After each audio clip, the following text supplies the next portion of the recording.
I got in a pair of Ginger pinking shears that need to be sharpened. So what we're going to do is we're going to test them before sharpening. We're going to sharpen them and then we're going to test them again. If you want to see how this is done, you can see my YouTube channel full videos.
Now that I got them sharpened, you saw me test them once, I'm going to test them again.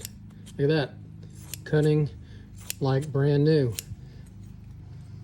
Ginger pinking shears. That's how you sharpen them.